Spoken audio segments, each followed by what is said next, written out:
নমস্কার বন্ধুরা, আমার চ্যানেল অল্প অল্প গল্পতে আপনাদের সবাইকে জানাই স্বাগত। আজকের এই ভিডিওটিতে আমি স্বামী বিবেকানন্দের বাল্য জীবনের কিছু ঘটনা অথবা বলতে পারেন আজকে বিশেষত আলোচনা করব স্বামী বিবেকানন্দের নরেন্দ্রনাথ দত্ত নামটি কিভাবে এলো। চলুন শুরু করা যাক। স্বামী বিবেকানন্দের পূর্ব নাম নরেন্দ্রনাথ দত্ত। কলকাতার শিমুলিয়া পল্লীর এক সম্ভ্রান্ত কায়স্থ পরিবারে 1863 খ্রিস্টাব্দের 12 জানুয়ারি প্রত্যুষে তিনি ভূমিষ্ঠ হন।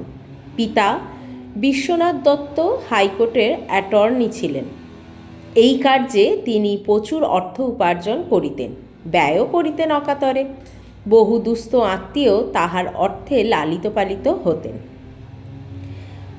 গাড়ি ঘোড়া দাস দাসী লইয়া থাকিতেনও খুব জাঁকজমক করিয়া। নিত্য পলান্নভোজন এই পরিবারের বৈশিষ্ট্য ছিল। সংসারে তখনকার দিনে মাসে প্রায় 1000 টাকা ব্যয় হইত। হিন্দু ধর্ম অপেক্ষা খ্রিস্ট ধর্মের প্রতি তাহার অনুরাগ বেশি ছিল। যীশুখ্রিস্টের প্রতি অকৃত্রিম শ্রদ্ধা ছিল। নিত্য বাইবেল পাঠ করিতেন। হাফেজের বয়েতগুলিও পড়িতেন। তাছাড়া ধর্ম সংক্রান্ত আর কোনো কিছু লইয়া বিশেষ মাথা ঘামাইতেন না। নরেন্দ্রনাথের পিতামহ দুর্গাচরণ দত্ত কিন্তু খুব হিন্দু ধর্মানুরাগী ছিলেন।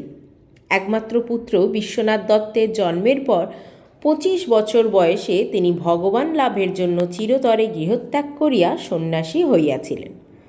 নরেন্দ্রনাথের মাতা ভুবনেশ্বরী দেবী দেবদেবী ভক্তিপরায়ণা ছিলেন। লেখাপড়া কিছু জানিতেন। রামায়ণ মহাভারত আদি পাঠ করিতে পারিতেন। খুবই বুদ্ধিমতী ছিলেন তিনি। নরেন্দ্রনাথের পিতামাতা উভয়েই সঙ্গীতে অনুরাগী ছিলেন।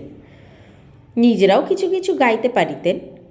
নরেন্দ্রনাথের জন্মের পূর্বে ভুবনেশ্বরী একটি পুত্র এবং 4টি কন্যা লাভ করিলেও তাহাদের ভিতর 2টি কন্যা মাত্র জীবিত ছিল। তাই সে সময় ভুবনেশ্বরী দেবী পুত্র কামনায় প্রত্যহ শিবের আরাধনা করিতেন। কাশীতে একজন আত্মীয়াকে নিত্য বীরেশ্বর শিবের পূজা দিতে বলিয়াছিলেন। ইহার পরই নরেন্দ্রনাথের জন্ম হয়। বীরেশ্বর শিবের প্রসাদে পুত্রলাভ করিয়াছেন।